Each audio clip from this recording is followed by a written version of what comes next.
I feel like I'm beating a dead horse at this point. I mean, I'm sure you already know what's on my mind and like what I'm going to be wanting to talk about, but which is why I wanted to give you an opportunity to like, maybe bring up something else first. But you know, uh, I could try I guess and on my side, non-psychically guess your, or psychically try and guess what you want to talk about. yeah. Well, I'm sure it's always lately about simulation stuff and prison planet crap and all that crap. It's just so like dark and depressing, so I almost don't even want to talk about it. But Yeah. you know, I guess if there was one bright light that I've realized about it lately that I'd like to share, is that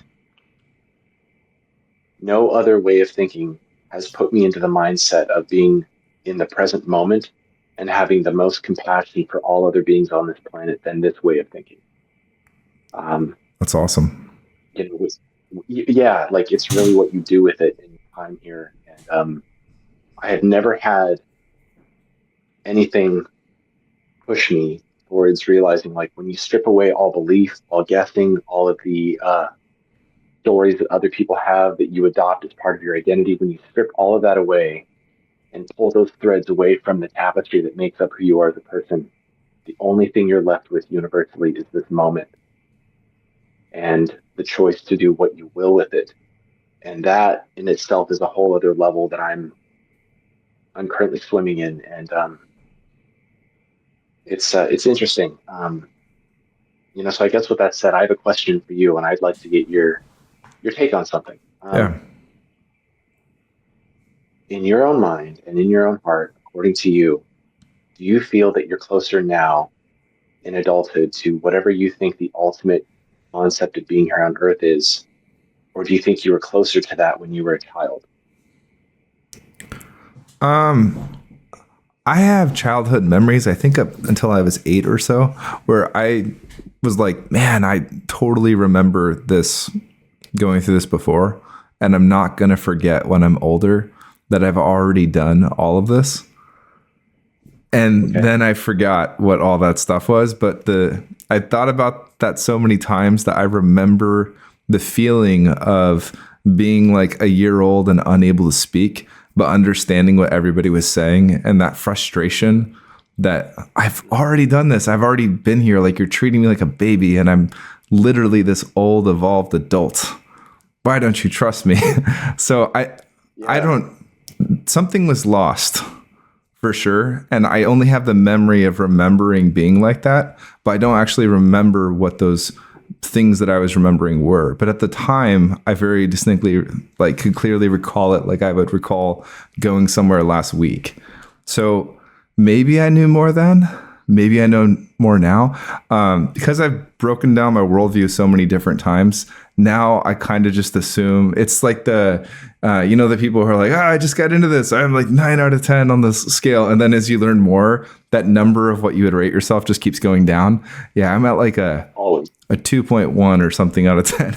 So I have no idea what I'm Dude, and doing. it's a 2.1. It's a 2.1 on a million different scales too, because like Yeah. some days I'm a little bit of everything. It's crazy. Okay, so what I'm hearing is I'm actually hearing you come from an intellectual perspective. I'm also curious. Thank you for that. I'm also curious to know from an emotional, from a spiritual perspective, do you now feel closer to being embodying whatever the ultimate purpose of continual reincarnation is at this age, or do you feel that you were closer to it when you were a little boy? Yeah, that's what I'm saying. Is like when I was a year old, I think I was probably closer and more knowledgeable Gotcha. because I think when I was a year old, I retained the memories of a past lifetime where maybe I had 81 years of experience or something. And now I have like 34 minus whenever all of the stuff disappeared. So I really Yeah. feel like right now I'm just this naive being who just can't make up his mind and just constantly goes and tries to figure stuff out. So I wouldn't say that I have anything figured out at the moment. So it's interesting. What I'm hearing you say is you were closer to answers without any knowledge in your mind, just by being at that age. Well, no, because it's that memory of already having done it. So like, am I going to be more advanced 50 years from now? Yeah. And it's like if I died and then was reborn again, and at a year old, I still had the whole past lifetime of memories too. I felt like at 1 year old, I was 81 years of, if I died at 80 or something, right? I had 81 years of experience and then it dropped off. Yeah, So gotcha. it's some weird Interesting. temporal thing. How about you? Do you Yeah. feel like you're getting Well, closer or further away? so I bring it up because I've been reflecting a lot. I've had so many ontological shifts. I feel there's no ground beneath me right now, and ultimately, the closest thing that I know is that I don't know anything, like empirically. Mm-hmm. Great. But I'm 42 years old now, and I can tell you that who I am now as a person, or even as a being, versus who I was at a very young age, I have the opposite perspective where I feel like as a child I was closer to what supposedly, we all come here to be. Um, I feel like over the years of living on Earth, my organic, loving nature, it becomes harder and harder to tune into that. Just like feeling kind of like ground down, and I feel like I was much closer to that as a child in my own inherent nature. I remember coming here and just loving people. Now, this may be that I'm autistic, perhaps, and I can't see beyond that veil, but and I know it's a common trait amongst people who are autistic to have a fierce sense of justice and a fierce sense of like, I don't see myself as lesser or greater than any other person. Everyone's equal. I know that. So maybe that's just how my programming is coded into my motherboard. Mm-hmm. But I remember my programming coming in was all beings are equal, all beings deserve love, uh, everything should be provided for, and I was closer to that as a kid. And so lately I've just been struggling. I'm like, well, what was the point of like 42 years of all of this work and developing and evolving? I actually feel further away from that truth than I was as a child. So lots of ontological shifts. I have no identity at this time, to be honest. Great. Two thoughts. It's like, who hurt you?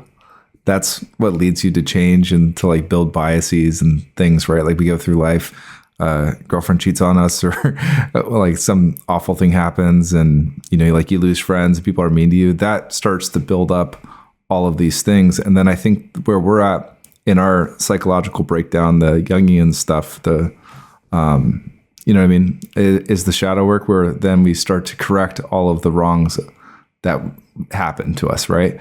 And if as a child we couldn't go through those experiences and come out the other side without damage, then that means that was the work for us to go do, right? Because now if somebody comes up to me and is like, "Hey, Dave, you big jerk pants," or something, like I'm not emotionally damaged by it, right? Like I know how to like stand up for myself and have conviction, be like, okay, and then I move on without some big emotional hurt in there.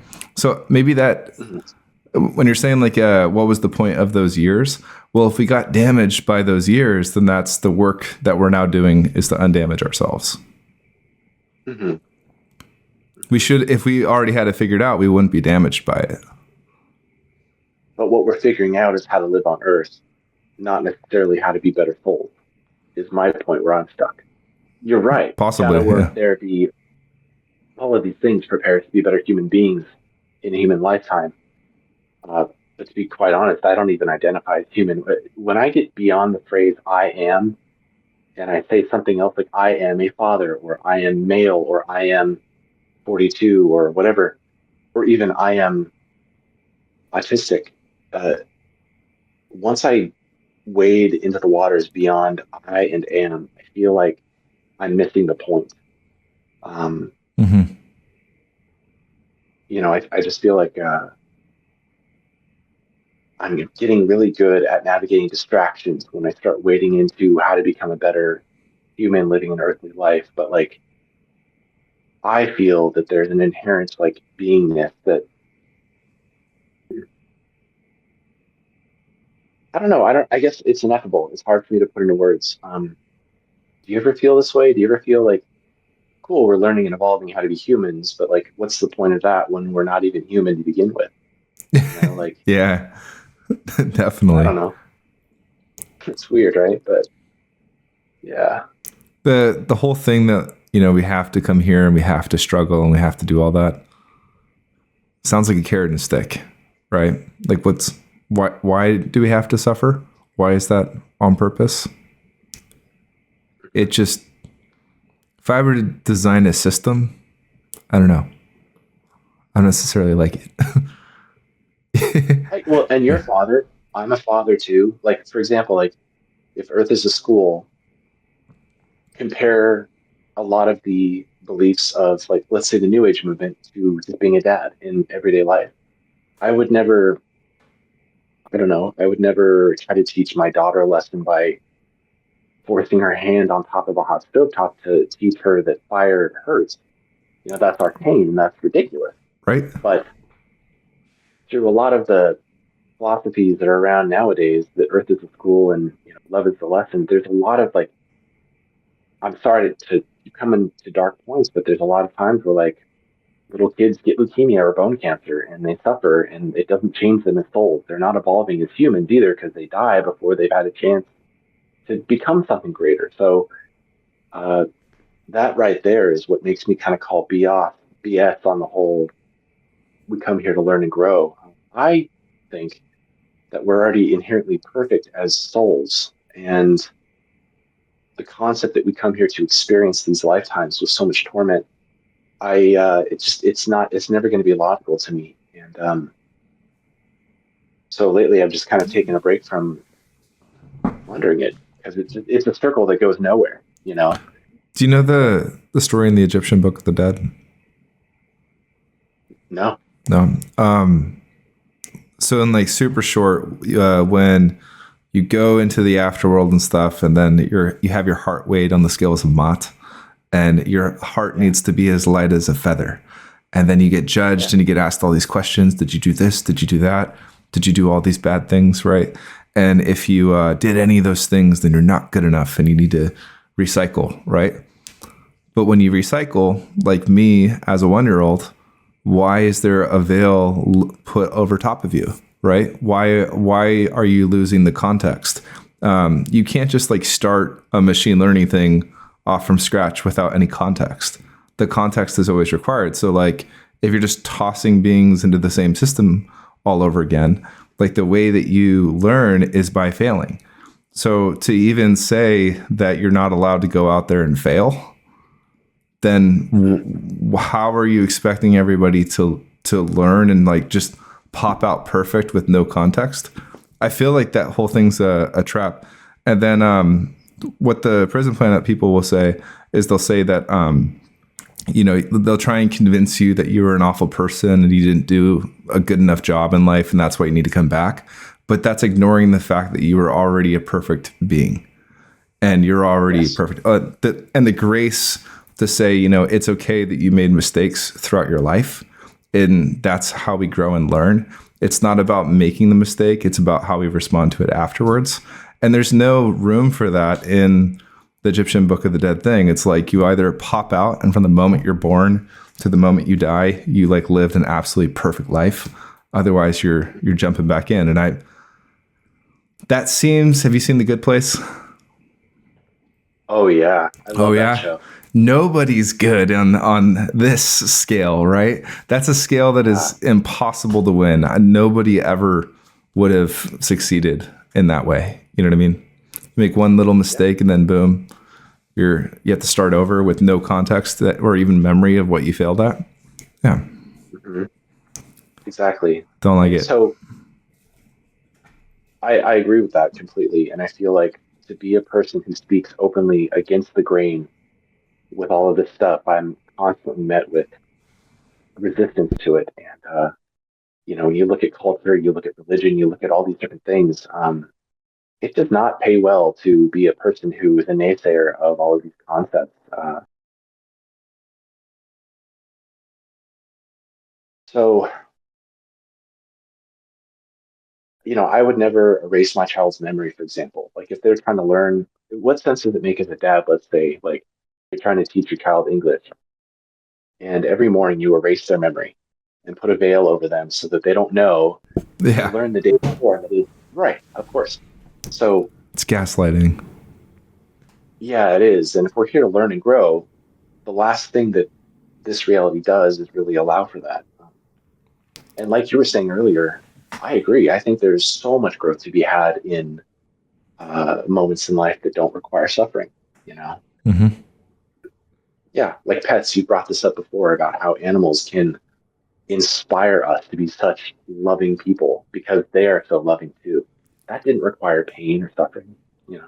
It's painful on the way Uh, out, but the entire experience, start to finish, was enjoyable, and that caused me a lot of growth. So, just that whole concept where they're like, well, we have to suffer in order to learn. It's just, I feel like that's objectively wrong. It's incorrect. Now, I agree. Now, but let's look at it on the other side. Let's play devil's advocate with ourselves here for a moment, since the point is to find truth and suggest what if there's a reality where it's the, I don't know, exact opposite. It's very binary and Hmm. everything is love. Everything is connectivity. Everything is, say, when you're near another being, you empathically pick up on their feeling and you experience it too. So there's a lot more like oneness and cohesiveness between all individual souls. In that reality, would that be torturous somehow? Would that be arduous or difficult to not have your individuality, um, to constantly be part of the one more than you're part of yourself? Do you know what I'm saying? Have you had any experiences either in like a temple meditation or remote viewing, esoteric afterlife stuff, or doing astral projection or mediumship or anything where you encounter these beings who have only been in a good situation? Have you run into them at all? I've encountered angels and archangels who've never been human. I don't know if I've ever encountered a being like that. And if I did, I didn't know that it was that. I've only done it a couple times, but every time I'm just blown away with the naivety of the situation where imagine like nepotism or something where somebody's just always had something in like a perfect scenario, and then they're so naive and so innocent that they can't even imagine how bad that would be. And then they're like, yeah, sure, I'd like to sign up for that, not realizing there's that talk too that like we as perfect beings wanted to go experience something. So like an emo kid, doing crazy stuff to feel something. We were like, yeah, let's go in there and experience all this pain and suffering so that we can, feel something. And then we get here and we're like, oh God, that was a mistake. Right, right, Yeah, but why would we right. be stuck in a loop where we keep going back and doing it over and over again? Right? That's the part of Yeah. the story where, like maybe we were outside the system and then we came here to do that, but then in order to leave, we're told that like we need to keep improving by erasing our memories and doing that. I don't know. It's odd. Also, as It as much. Oh, go when ahead. you were talking about being a parent, like when my kids mess up, I'm like, great, learning opportunity. Like, cool. Like we're gonna get some feedback, and then that's really like the best opportunity to go learn, right? So the fact that 100%. we're judged on our failures, or in many religions and many of those concepts where they focus on failure, I like to focus on what the failure led to. You know what I mean? Like the good Of stuff that course. came from it. So why is that not the focus of discussion? Like this is what happened to you and this is what you made of it. I know this is probably on the opposite side of the political spectrum for you, but Charlie Kirk made a really good point where this last week that, and I agree with him already on a basis, but I didn't never thought of it this way. And I'm not going to explain like exactly what it was, but like something evil happens, right? Should you correct that evil with more evil? And he was like, no, in the face of something that's evil, good people show that beautiful stuff can come out of evil circumstances. And I think you were kind of hinting on that earlier, where even if this whole thing is, we're in the bad place Mhm. and we're being put through this evil trial, that we can still personally build our own good bubble and make the most of it, right? Like people who go to prison and become phenomenal people because they did something evil or something evil happened to them, and then out of that a phoenix rises from the ashes and they spark something brand new. It's 100% true, because given what I am leaning towards intellectually, it certainly makes me feel a hell of a lot more compassion for everyone, regardless of their views of anything. Because Mm-hmm. we're all here, we're all experiencing this, and the people, I think of like a bunch of mice in a den, and sometimes mice, there's a mouse that takes too much cheese, right? Um, and the other mice are hungry, and they're just looking up at this king mouse, like eating like 10 times more cheese than it needs to. It's addicted to the cheese.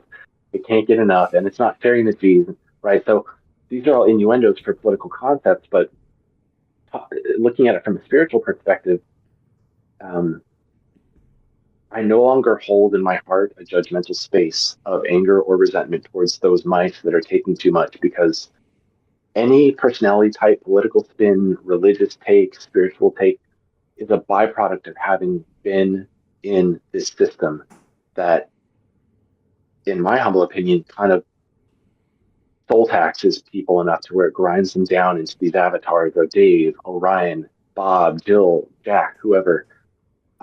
And it's not our true authentic selves. So I don't blame anyone for anymore for being selfish, taking more than they should. The concepts of good and bad have changed drastically for me with this new concept that, well, people are good or bad because of the way that their life has been in this system. Mm-hmm. I'd be curious to know your take on that. I mean, is that sort of like a blanket statement that's black or white, that I'm putting on it, or is there more of a nuanced gray area? Like, what are your thoughts on that? I think I agree. Like just in general, and we watched a lot of near death experience stuff together, right? That paints a totally different story than what I'm talking about with the scales of Mod and being sent back in the reincarnation loop and such, where there's a lot of stories of just utter forgiveness and understanding that, like, no matter what circumstance you were on, no matter what side of a conflict you were on, and sometime in the afterlife, there's compassion and understanding for both sides, right? Like knowing that the circumstances led you to that. And, we hear that it was like a big play that got taken through and, like one big ritual to get you to understand something. And that whole thing is at odds with everything else we're talking about with the prison planet and forced incarnation loop. You know what I mean? So I don't know how to reconcile any of that. And that's where I'm lost. Perhaps, here's an idea. Perhaps every time that highly intelligent people, such as yourself, mull over a concept thoroughly, and when I say thoroughly, I mean, I have seen people on the Discord offer up some amazing concepts. And the only end result that I can come to is maybe sometimes when you use your high intelligence to like try to figure something out and it's still ineffable, it's a concept that exists in a space that is above and beyond where we're currently able to access, and therefore is left to be in the realm of legend and story, and just to be played with by all kinds of people, and there is not one empirical truth to be taken from it. You know what I'm saying? Like, Well, it's a paradox. And anytime that there's a paradox, that's kind of like the point of focus that you can go zoom in on and say, like, okay, this area needs yeah, some clarity, right? That yeah. anytime I encounter one of these now, I'm like, oh, cool. Like this doesn't make sense. That's where I want to go focus and try and figure that out. Which is why I'm interested in Prison Planet and near death experiences. And are we here to learn in a nice, forgiving school, or are we here to generate loosh for our Archon overlords? Right. Yeah, like It's I want to find out. it's funny because if there were a Zen Buddhist in the room, like a Zen Buddhist master or teacher, they would probably say that what you just described, the constant loop of I don't know, is similar to maybe even Zen meditation, where you're simply experiencing and being with it without an answer, without even a question anymore. It just becomes this I don't know. The best I can do is experience it and interface with it Hmm. between, between the stimulus and my point of perception. And it is whatever that is, whatever that piece of artwork is. And for you, it might be different um, than me, and for most people, the majority, I'd say, is a very different painting on the wall and how you and I might paint what this reality is. I'll tell you this though, Definitely. my gut tells me that whatever runs this is dissimilar to humans and humanity. It feels cold, calculated, like artificial intelligence and ruthless. Even when you talk to people who do ritualistic magic and work with angels, they are the mobsters of the universe. They are the hitmen of the universe. I I dare even to say that I'd be more afraid to work with an angel than a demon if there was even a difference, which I don't see a difference. But A lot of people say that. yeah, Hmm. yeah. In my own personal experiences, so speaking of mediumship, I tested some things. I was like, all right, if this is the matrix and if this is a system that's being controlled, I wonder if it's going to bubble up in mediumship. So while I was in school, a student who I had never worked with, they don't know me, they know nothing about me or my thoughts on all of this stuff. At the end, when they were doing their mediumship session, they brought forth a message that said, "Your doubts are unwarranted." And I thought, oh, that was interesting because if you take that as the truth, okay, it's the truth. But if we are in a matrix system, then that was the matrix itself trying to coerce me to believe that we're not in a matrix. So I don't know. I don't even touch mediumship lately, to be honest. And I'd be curious to know your take on it. Like, me personally, uh, I can't do it because it's unethical for me to promote the concept that when we pass, there are these loving beings that have been there all of your life, and we're going to gently whisper and guide you to something greater. When I believe that it may be something different, I can't lead people down that path and help the matrix keep them in this system. Hmm. Um, I don't know. What's your take on that? You've been doing mediumship lately, right? Like, how do you face that and get past it? What are your thoughts? Should we bust out the whiteboard for some Dave 2 modeling? But man, yeah, why not? Okay. Let's do it. This is great. I love it. Okay. We're bringing this guy over here. All right. The way that I see it is I don't necessarily see that we're interacting with anything in temporal time, right? So are you familiar with like the way things work in a computer? Yeah, you and I have spoken about this. Yeah, Yeah, there's all these address points, right? And then when you go to an address point, this opens up into like an allocation of data that says like, here's 0 bytes, here's like 1024 bytes, and then each one of these has some bit 0 or 1 of data, right? I look at sigils and tents, TRNs always as like, this is our multidimensional space. And then I look at it as like a pointer to this, right? And this would be like Dave 2, right? And everything about Dave 2 is stored at this memory address. Oh, is it too high? Whoops. a little bit. Let's move this down a little bit. Everything here Yeah, that has ever happened to Dave 2 exists in this. Now, this is like a one three-dimensional bubble, right? But as you move through time from 0 to, death, there's a bubble at each one of these points in time, right? And that sort of represents all of the known data at that temporal instance of that person, right? So this in the 3D matrix of stuff, right? In this three-dimensional, multi-dimensional grid, there's this thing, right?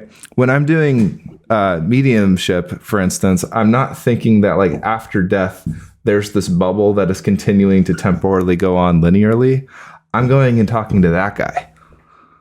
right. So it's the past, the present, the future. It's forever written in the system. It's the hard drive that, like how it's just always sitting in the hard drive.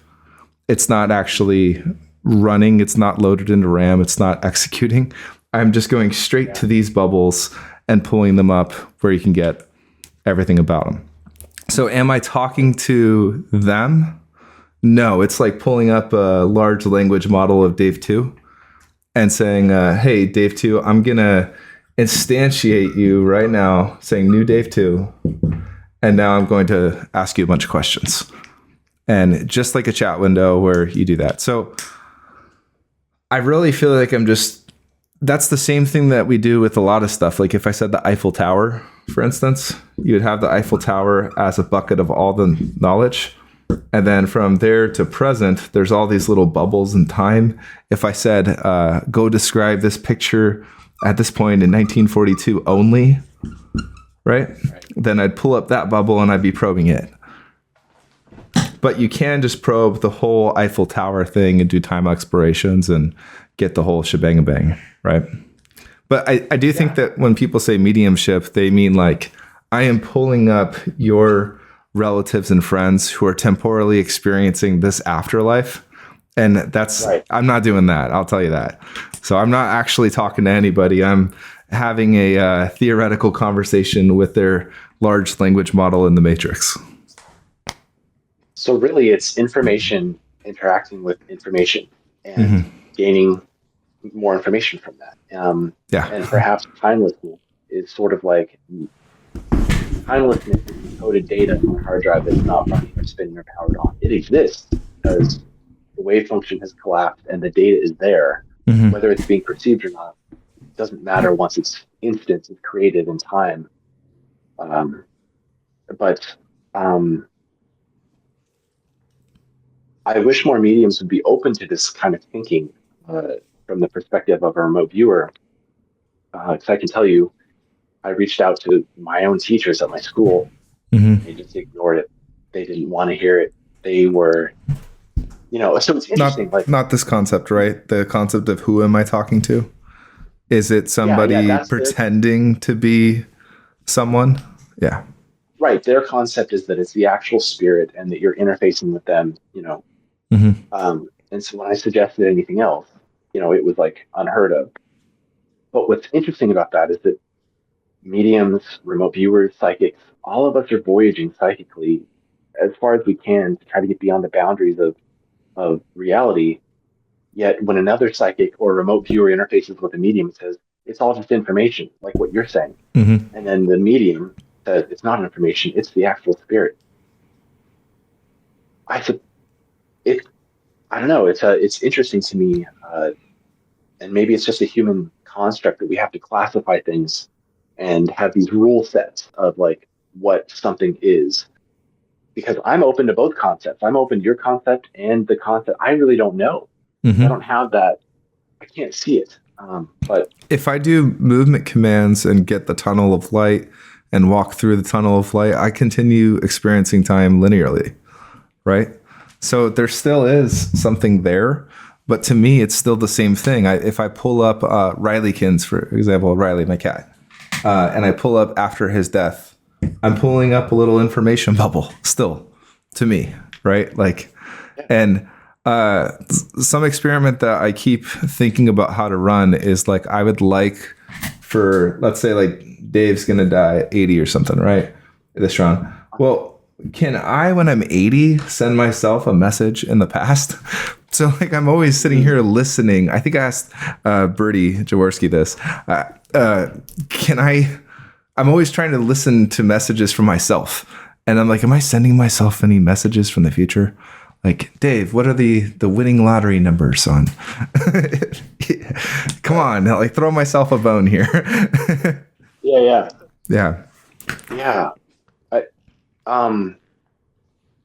It's interesting because you just said Rileykins, and I heard you say Kins, and Kins was a nickname that I gave one of my most beloved cats. Oh, wow. Yeah, her name was Lola, and I always called her Lolakins. I swear, man, there are moments where like different people on the Discord, they'll mirror something, and I'm like, whoa, that are they like, are they me living in Dave's life? And like, it's like this alternate way to like learn about reality because there's so many times where reality gets mirrored. We've been syncing up on the Discord quite a bit, and like the Yeah, synchronicity machine is in full motion at the moment. It's getting yeah, pretty wild. truly it is. I like it. Yeah, I love it, man. It's Can, so cool. can I model one more thing for you? Please, of Okay. course. My poor wife has bought me multiple whiteboards because I like to be like, can I just pull out my whiteboard for a little bit and draw you some charts? And but I did that Oh, to her dude, that's before fine. she said yes, so I guess it's okay, right? There you go. So she inherited it, all the whiteboards. Like she knew what she was getting herself into. Don't feel that bad for her. Right here. Okay. Model of the universe, right? John 1:1. In the beginning was the Word, and the Word was God, and that stuff, right? Everything stems from consciousness, where it's all just vibrating energy. If you think about cosmic consciousness, where everything is, can I even spell this? I don't even know. Okay. Cosmic consciousness, if everything is vibration, this is vibration, I'm vibration on a physical level, on a spiritual level, and everything else, then this technically is 100% of reality, right? But just for the sake of trying to think about this, let's say that this was perfect. So, every direction it goes 111 for dimensions. It's just this perfect sphere of stuff. And then it's basically like that's the perfect being that wants to go out into the world and go experience things, right? Well, it could split itself into multiple things like this. And this is kind of the way that I see soul groups, right? And then each one of these has a bunch of little things like this, right? We get into fractal territory here. Yeah. And essentially, at some point in time, consciousness of the universe, in order to go learn and experience things, basically it was like, I need to split up, right? I can't just sit here as myself. I need to actually go cause some chaos and conflict. So like two waves in the ocean coming at each other, and then they meet in the middle and they make this large splash. This is Dave 2, right? This is Orion. We're like two little things, two little waves in the ocean that are splashing together, right? And Yeah. I feel like one way that you can merge back into this peaceful thing is to just stop doing stuff. But if the point of breaking away from this in the first place was to go cause some chaos, to have some learning, then like that's kind of what we're doing. Is like we're purposely going and doing that, right? The other one is like when there is a large bashing of things that come together and stuff, right? Eventually, that's going to squash down, and then you're going to get two smaller waves on this way, and eventually everything will be flat again, right? So it's kind of like there will be calm eventually, but I do think the chaos was kind of like purposeful. So when we talk about what are we, and you hear people say like I am you and you are me, like really we're just fighting with ourselves. I think this is what they're saying, is that we all technically stem from the same ocean, but we're like different waves on the ocean. Yeah, absolutely. If I were a god, I would want to divide myself up infinitely to know, right? Like just mathematically, if you think about it, Yeah. like if you're a newborn, let's say, you're like, I don't know, a week old, you don't know what you are. You're just this point of perception, perceiving everything coming in. Maybe God is like that too. And God was like, hit a point where it realized, I am, I am what? Maybe that was the third word spoken, and split apart, budded out. I mean, literally, cells divide, Mm-hmm. to create an embryo. So there's this funny echoing and mirroring of this concept and our reality. But so God buds out into a different bud and says, and now each of these buds are saying, I am, I am. And then those split on that infinitum until they're all saying, I am, I am. to know what every possibility could be, to plunge to the very bottom of yourself and know everything you can be. And it's an asymptote, right? It will always approach zero, but never quite get there forever because there's always more to explore. And that is the only logic I have found in my seeking that justifies so much suffering, is that the will to know oneself must be greater than the want to push suffering away. Mm-hmm.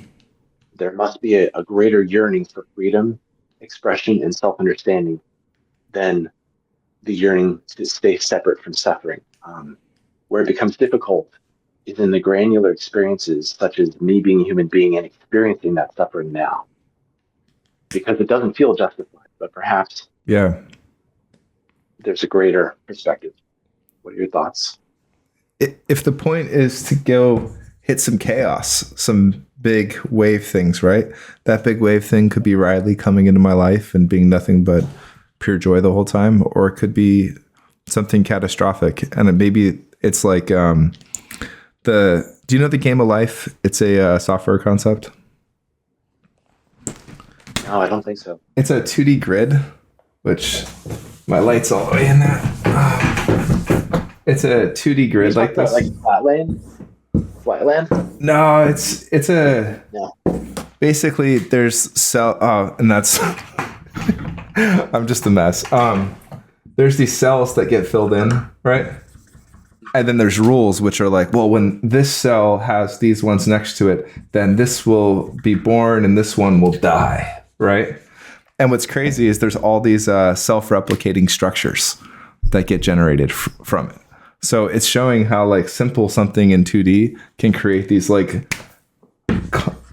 constructs and stuff in time. Now, when you start the game, you don't intend for there to be like certain life forms that are getting hunted and killed down by other life forms that get generated. And if you go look this up, like it's pretty wild, the stuff that starts to happen and these like organic processes that kind of go on in a 2-dimensional game. So none of the peaks, there is no intention at the point of starting the game of life for something to be good or bad. It's like, I'm just turning it on to see what happens, right? I want to cause some things because that's how I'm going to go explore.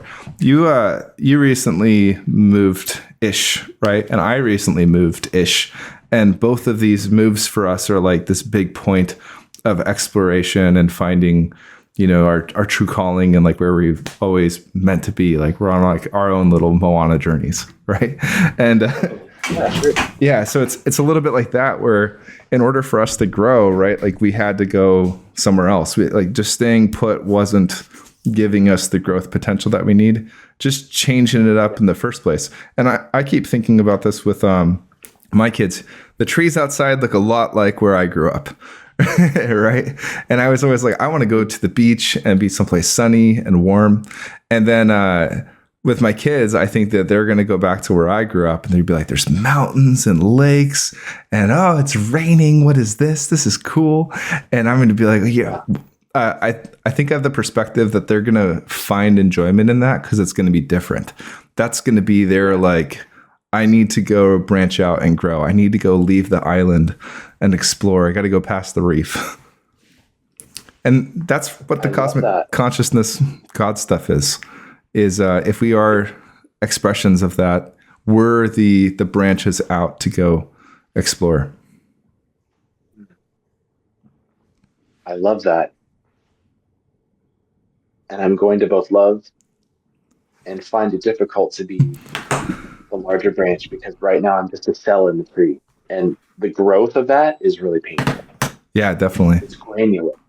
And the texture of it is very, very real, right? Living in this world. Yeah.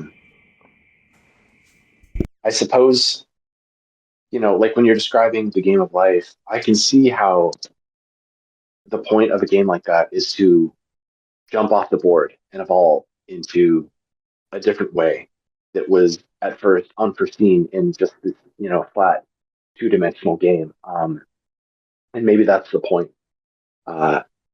Like, okay, have you ever been to an art museum and you're just taken by a piece of art? Like you can't stop looking at it because it moves you. And maybe you don't even know why it moves you, but it affects you. You've had that in your life, right? Mm-hmm. Okay. I mean, we've all had that. I think that, like, from a higher self perspective, if we are here to grow and all of that stuff, it's like it's looking at the painting in its completion in the frame on the wall after 1,000 eons of it being on the wall. Yep, that still moves me. That's amazing. But right now, Dave 2 and Orion and all these other people, we're just a microscopic blob of paint on that canvas, and it hurts sometimes. It's hard to be just the color red in this lifetime, or just the color green in your lifetime, or whatever. Yep. Yeah, it's like you really got to pay your dues to somehow find your way off of the game of life and look at the whole canvas, if that makes any sense. You know what I'm saying? That's the merging back. Like, how do you merge back to the whole where you're red and green and blue and purple?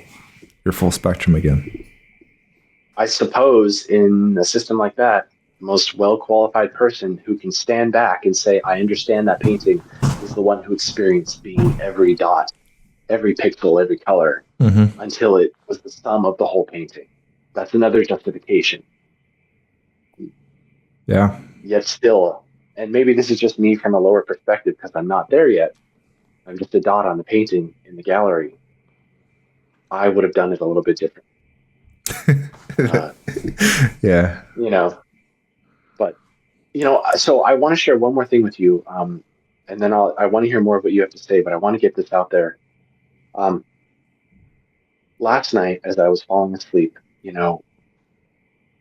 I had this interesting meditation where, I've been practicing being sovereign and autonomous and focusing on what it feels like just to be in my own energy, um, in order to prepare for the moment of death at some point.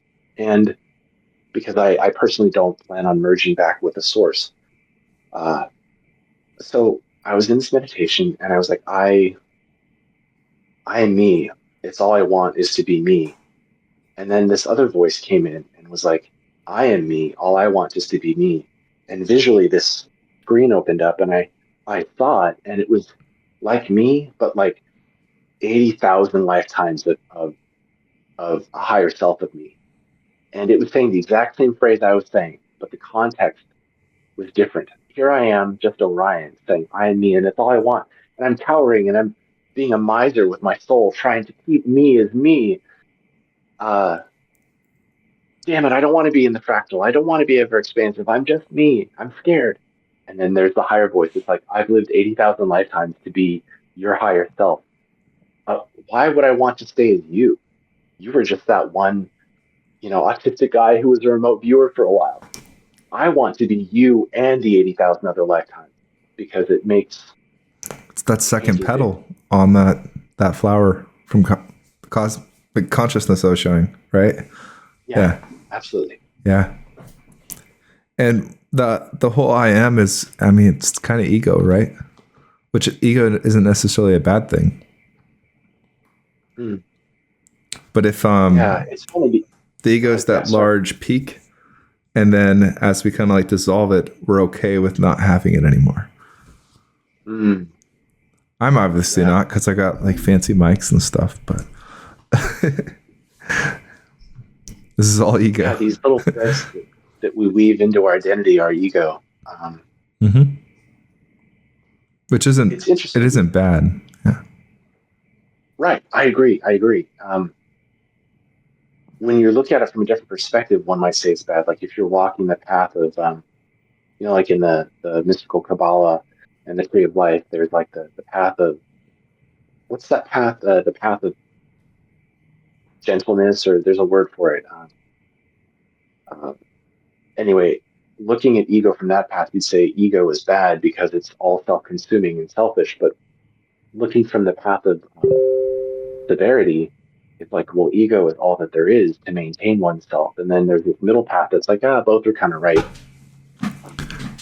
If we're looking at all the different expressions of who we are, ego is focus. Where if everything was conscious and it was all one big thing, and in order to go experience itself, it had to split itself up. Well, it had to split itself up into the little dots on the painting, right? To look at itself individually with focus rather than as a collective whole. So that's purposeful to me. I know in the remote viewing space, we talk about it, like anytime the ego comes up, it's demonized, right? Mm-hmm.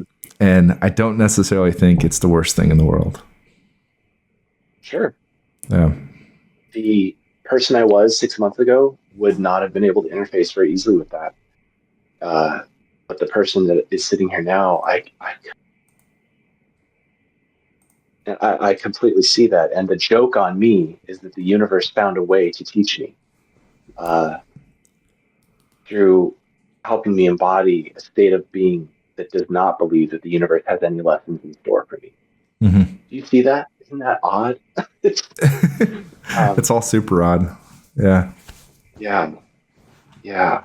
The more I think about it, I wonder if there's this aperture of existing where, like if we go into an art museum and we look at a painting that moves us, we just look at it as the whole thing. But maybe in a higher form, you're able to see it like pointillist and dot by dot to see everything that makes it. And that's how you truly enjoy the art of existence at a higher space. However, I do still feel that there's something that guards this planet that tries to keep us coming back that mimics that process for not a positive reason. And I don't know how to avoid that and merge with the proper source upon leaving this realm. And if that's something I can figure out in this lifetime, for me, that will have been the ultimate truth. Because where I'm at now as a person, the freedom to exist as I am is more important than loving all other parts of the fractal. And maybe that's coming from a point of desperation, but it's where I'm at today, right now. Don't think there's any right or wrong answer, right? And I don't know if going through the tunnel of light is merging back with source. I feel like the point of Prison Planet is that you're not merging back with source. You're getting trapped by something else. Yeah. Some other part of that fractal like took control and convinced you to go into some loop to work for their benefit. Yeah. Yeah. So that's what I'm trying to avoid. So by not doing that, maybe you are going and merging with source. Mm-hmm. Or maybe you just continue to be a free being somewhere. Yeah. Yeah. I'll tell you this much. It's like that moment in the movie Fight Club. Raymond K. Hessel, who worked at the little Quickie Mart or whatever. Mm-hmm. Every bowl of cereal tastes better to me now because all I have is the moment. And that's all I ever will have, regardless if I escape or not, is just each moment. I really hear my daughter when she laughs. I really taste my coffee when I drink it. Mm-hmm. There's a sort of grace having a gun put to your head ontologically. And that's as delicate as the way as I can put it. Because either way, if I escape Earth, I never get to have coffee again or hear birds sing or, all these things. Experience the warmth of my cat on my lap purring away and falling asleep. But on the other hand, I get to change the aperture of my soul focus and begin to experience things in perhaps a broader perspective that totally is so much better than all of these small things I mentioned. It's just tough when you're on these steps of evolution and you're like, I can't see what's on the step up there. What is it? What is it? What is it? And you're like, I want to spend my whole life doing that as a remote viewer. Mm-hmm.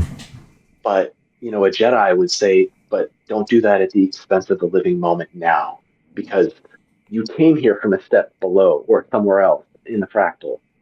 So really just be here on this step now.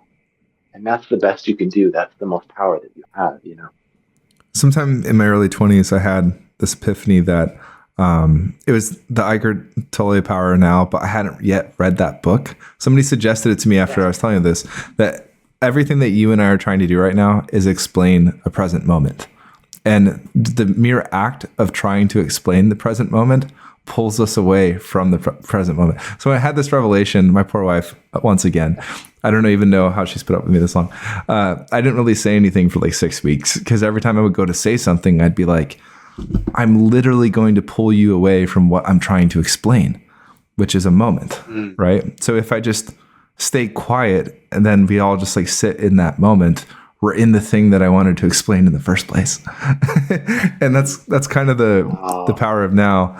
And I still think that all the time. You know what I mean? Like I'll be, one of my favorite things was pushing my daughter's 3.5 now on the swing. We go to the park every morning and I push her for like a half hour. And it was just a sensory thing where she loved it, but I loved it too. And I would just sit there and who knows how many hours, probably like 300 days of pushing on her swing for 30 minutes, like the number of hours doing that. But during the entire time, I was so present with her in that. And now when I look back, especially with all like the visualization stuff that we do, it's so cool that I can like, when I think about it, there's this 3-dimensional present moment that I can go live out again. Yeah. And I feel so bad explaining all this because I just pulled you away from the thing I was trying to explain. I suppose one could never leave the present moment because you're constantly living it just in different form. And that's the ultimate joke, is that everything is correct. Mm-hmm. Every definition of the moment is the moment. I think that's where Zen Buddhism really hits the nail on the head, is like, there's no right, there's no wrong, there just is. Well, I think we do so much of living in the past, like thinking about my cat sitting on my lap, or living in the future and thinking about what will happen, that, my cat Samantha's downstairs. And I always think like if I have my phone or something, I instantly put it down when she comes up and I focus on her, because I'm not thinking about another cat. I'm not thinking about a future cat. I'm just focusing on this one. And I think that's why there's that present moment focus, is so few people move their temporal focus down to that exact moment. Like watching a movie, I love putting headphones on because for some reason it like sucks you in. And same with watching it in VR, right? And you're not thinking 5 seconds in the future. You're not thinking 5 seconds in the past. You're just present moment. Watching that movie, enjoying it now, not thinking about the IMDb reviews or whatever. Yeah. Those are great moments. The irony of that is that being now in the present moment was why I originally got into remote viewing. Right? Like, and that's the joke, is that you get into remote viewing so you can be here in the present moment doing something else.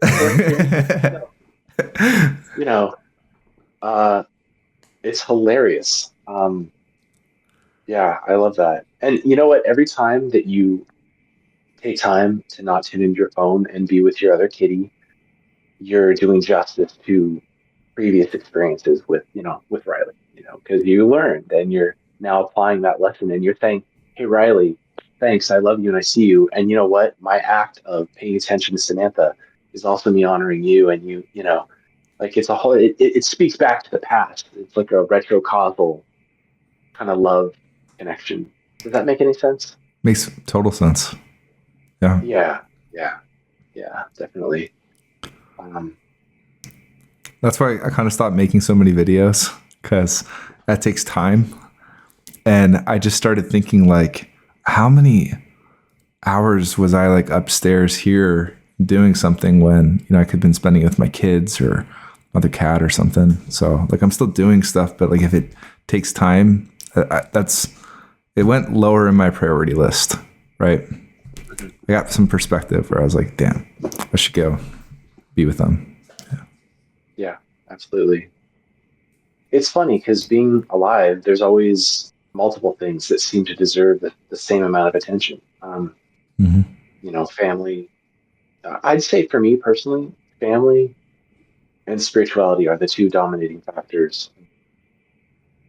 But it's interesting, for one of the first times in my life, I've hit a point where I'm like, I'm just tired of thinking so much and trying to figure stuff out. And so for me, I'm like, you know what, I think I'm going to put my brain down for a while and just be, because ultimately it just, I get tired of building up these towers of intellectual thought and then crumbling them with a new tower that's taller and makes more sense. Sometimes I just want to sit on a tree by the foundation and not build or tear down and just take it in and be with the people that I care about, There's that peak, and here's the leveling of the water. Yeah. Yeah. We're leveling the waters now. The damage that happened to us in our youth we're breaking that down by letting go of it and becoming calm, still water. Mm, absolutely. Freaking old, dude. Yeah. It's good stuff. It's it's for me, it's the whole point of being here. If I don't have thoughts like this or conversations, I don't know. This is like the whole point for me with coming here to talk about stuff like this. But you know, that's the whole point of the Discord and why I love so many of the people there. Yeah. So it's interesting. Speaking of which, sometimes in life it feels like there's a dead end, but really it's like, we're just rerouting you somewhere else. So I put down mediumship for the time being, whereas you seem to have picked it up a little bit, which is so cool. Um, It's tomato tomato to me. Same thing. right. It's all the Yeah. same thing. Yeah. I think I'm gonna. So Oh, sorry, I interrupted your thought. My bad. Continue. I'm almost done. I just wanted to say it's now pushing me more into psychism and doing psychic readings for people, which I realized I've been doing since I was a kid. I lost friendships because parents forbade me from playing with their kids because I would just know things about the parent. And as a kid, I would just be like, "Oh, you're in the choir and you sing and you fell on the step and you hurt your knee and blah blah blah blah blah," and they just look at me like I was a devil. And I realized I think psychic stuff is more my calling than mediumship. It just feels more right. And that's all I was going to say. So please continue. That was perfect because when you said psychism, I looked that up and I'm like, that's what I'm trying to say. There's a term for it Uh, that already exists, right? Because oh, yeah, because when I'm talking about viewing blind versus unblind, same thing to me. Like there's this weird thing where it's like this is remote viewing at this point, and this isn't, and this is mediumship, but that's not. But to me, I'm not executing a different thing.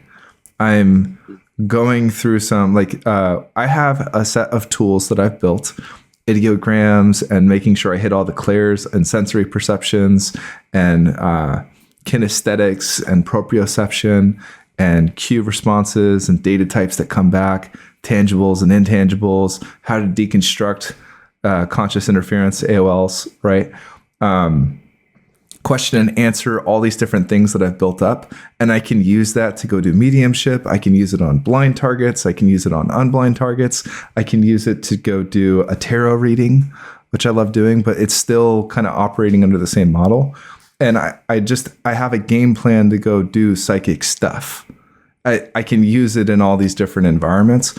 And when I looked up that term psychism, I was like, am I just doing psychism in like a remote viewing sort of methodology? yeah, Yeah. yeah.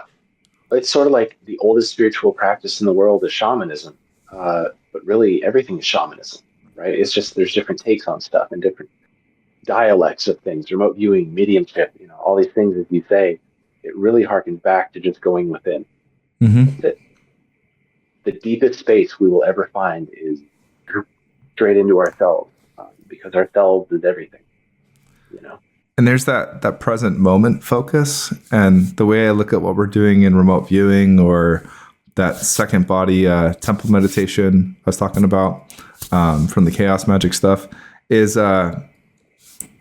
it's just moving your awareness of that present moment. You're moving it physically, you're moving it temporally, but you're compressing down something to where you're not looking at a range of stuff. You're really hyper focusing on one specific part. And it doesn't have to be within your physical senses. As you're saying, when you go within, you can move that point of focus around anywhere. Yeah. Yeah. Absolutely. Yeah. It makes me wonder what's at the next level beyond this. I feel like we get hints of it. Like when we remote view, I feel like that's an inherent trait that we'll have when we're, evolved spiritually to the next level where telepathy, uh, connecting, knowing people's emotions with empathy. I think that the next level probably has more to do with information. And I wonder if that's why, because it seems every time we go within and we practice psychism, what we're accessing is something higher, and that higher level is always information. You showed yourself on the diagram, Drew. It's all about information. I think that becomes the next most important thing, the most textured and substantial experiential part of existence is information. And I think we get hints of it here with little bits of psychism. I do just want to At least clarify that's what I like.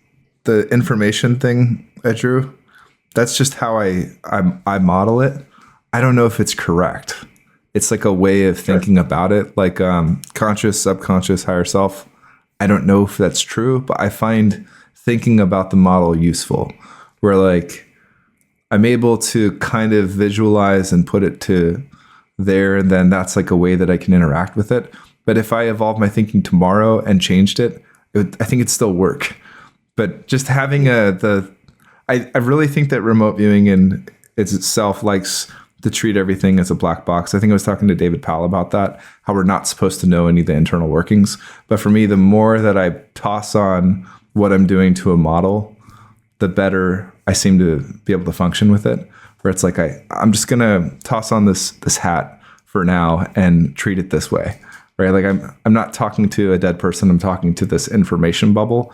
And just having that concept seems helpful as opposed to just working blindly in the dark. Ultimately, none of us know what anything is, and we just have models to try to share the information about it. So yeah, I'm not saying that it's, you know, that it's the final truth or anything, but it just makes sense and it rings true, and it's a way to put these concepts down into something that is, logical and follows some sort of progressive order. Um, what I find strange about it all is that there's this schism between the logic of things and like what my emotion tells me about the way that things work. Like logically, okay, like if I was the artificial intelligence, I'd be like, yep, totally. Let's fractal it all out and self-divide over and over and over to an infinite degree. But the feeling human in me is like, but if that ever means that like kids get cancer, no, don't do that. That's not worth it. So it's like there's these two very different like roots of a tree. Like I feel like I'm a tree with two trunks, but somehow growing together, and it's like one cannot reconcile the other. A paradox. Um, That's the point yeah, to look again, into for growth. Yeah. yeah, Which I absolutely. don't even know why But we Dave, care about growing or trying to figure this out, but it's fun. As you said, there are like, some people that don't, yeah, and that's okay. yeah. There's that too. But why do I care? I guess I'm just curious. I want to know. I don't know why I care either. I just do. I don't think it's a bad Yeah, thing, but no, no, certainly not. It's very childlike in a way. It's just curious. It's like, okay, I'm here. I don't know what this is. What is this? And you keep calling it out to whatever this is, and hoping for some echo back that's different than your own voice saying what this is. You know? something I do find odd. I don't know if you have to go or anything. We're at like an hour and 8 minutes. No. Okay. Uh, is some people in remote viewing or in the spirituality stuff, they do suffer a lot from this. There's a lot of pain. And I forget who I was talking to about this, but we went and hit esoteric targets. There's one time that I just puked my brains out the following day, and I lost like 12 pounds within 24 hours. And I was like, oh God, oh. And they're like, are you okay? And I was like, that was awesome. We got to go do it again. And then, like the other viewer on the project was like, I'm never doing this ever again. This was awful. And I don't know why that there's this, some people are experiencing this stuff as pain, and I'm just like in love with it, absolutely enjoying every minute of it. It's so thrilling and so exciting. And yeah, none of this stuff is painful to me. If I get my world shattered and I find out that I am talking to some archon and not the three-dimensional model bubble that I thought, I'd be like, cool. Like it wouldn't really affect me too much. I'd just figure I peeled another layer of the onion, but the process of doing that is exciting and fun. It's like playing a guitar or handpan or, painting a picture. All of those things are just fun to do. This stuff is having these intellectual conversations is, I don't know, it's my favorite thing. So expansion outward is to be done at all costs for you in your personality type, regardless if it makes you throw up and get sick for 12 days. I don't know if you saw, but I was doing chi balls in my second body state, God. and I blistered myself in the process. I felt physical pain, and it's just happened before, stigmata. I don't have it on my other hand, but yeah. So like I like come back to my body and stuff, and I'm like, my hand fucking hurts. Jesus, what did I do? And then sure enough, like, yeah. Isn't that cool? That's like right in the center of your palm too. It's not even off center. No, and That's crazy. Sitting there in my second body state like this, having energy flow down my hands and build in the center. Then my right hand started to feel like it was on fire, or like had fire ants biting it. And then sure enough, yeah, it was cool. That's amazing. Yeah, but that physical pain though, I was excited when I saw my hand actually was affected. I was like, sweet, cool.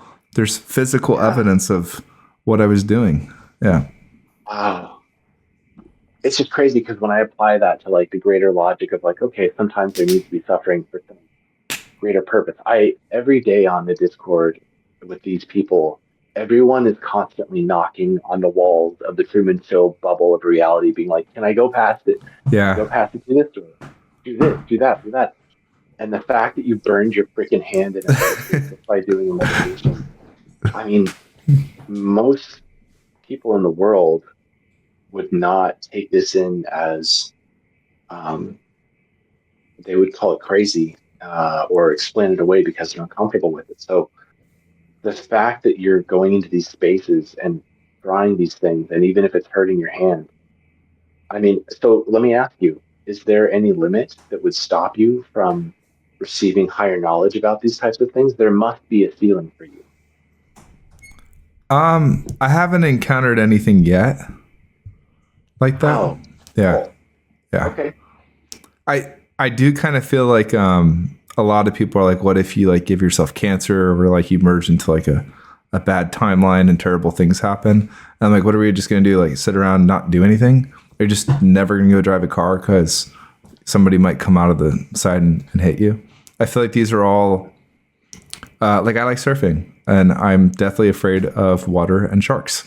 Am I just not going to go surf and just never do any of this stuff ever again? No. Like, there's a lot of enjoyment to be had, and maybe I am getting myself into danger, but I'm still here for now.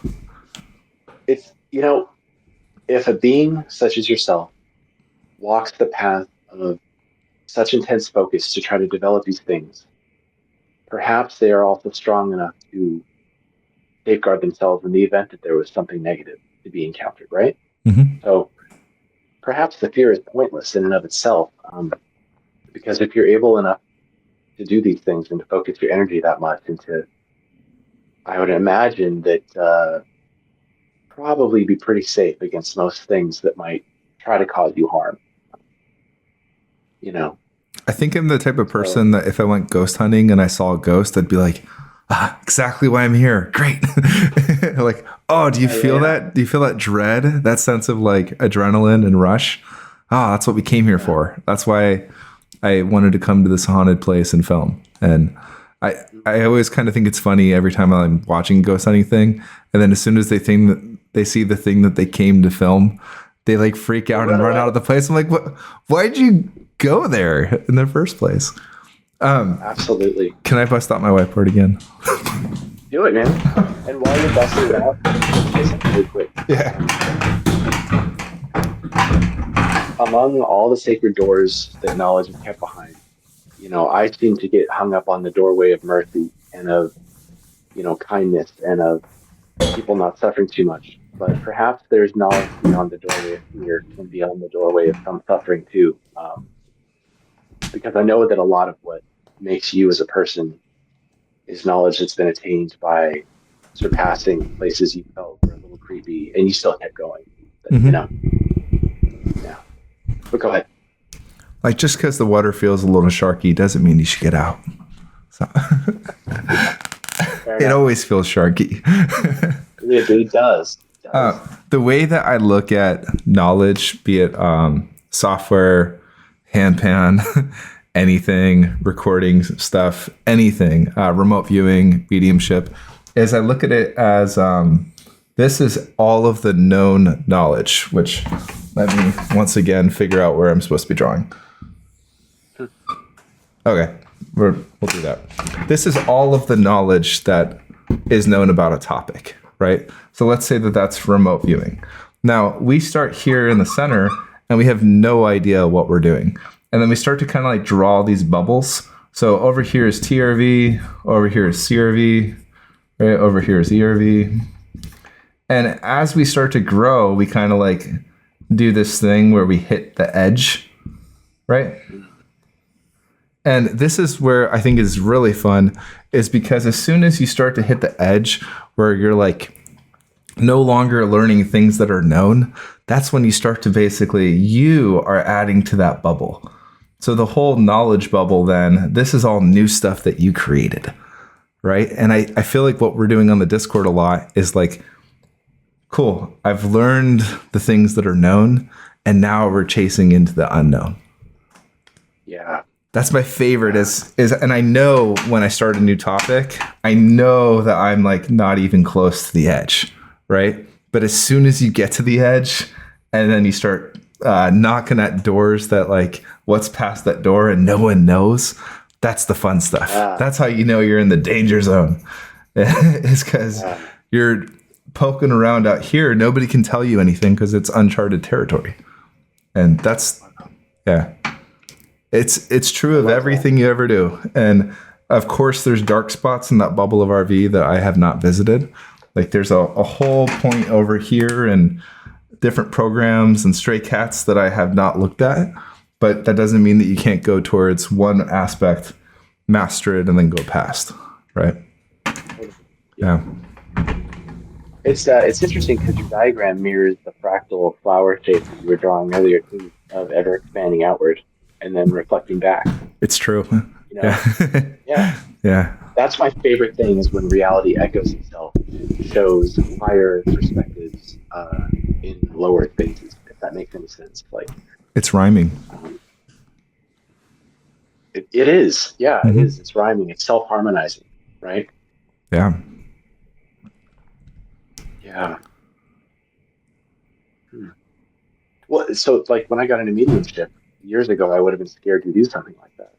But I got into it, and there's nothing to be afraid of. And this is coming from a person that once I got into mediumship, things started coming into my energetic space and my physical space, interacting with me all the time.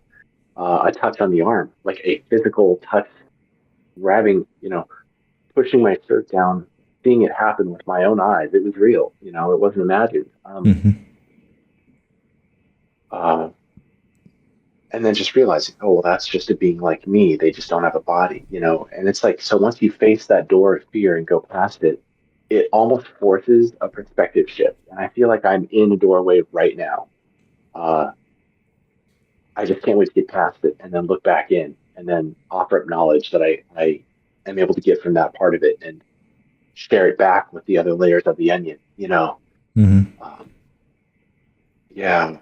And I feel like that's why conversations like this are so important, and why the Discord is so important, because it's a free for all of knowledge and information, and it's so needed for growth, You said something about enjoying those layers, like the outward expansion. That's where all the enjoyment is. It's in the process, that present moment process of advancing. And oftentimes if things get stagnant and boring, then I'm like, man, I wish I could go back and read Reality Transurfing again or something and have those feelings, or watch The Matrix for the first time without any context. Maybe that's why we take on the veil, right? Because there is some enjoyment in the expansion, and we're like, well, I already expanded completely and contracted. I want to do that again. And maybe we are taking on that memory wipe so we can go do it again. So I can watch The Matrix again. Absolutely. It's a totally valid point. And I wonder sometimes, deja vu is an experienced moment that you've done before. And you're like, oh, I want to do it again, but now just a little bit different this time. Yeah, I love that idea. And honestly, man, I just got to say thank you. You're so inspiring with these ideas. It's, for a person like me with my mindset, I often get stuck in these loops, these logic loops. Maybe it's autism, I don't know, but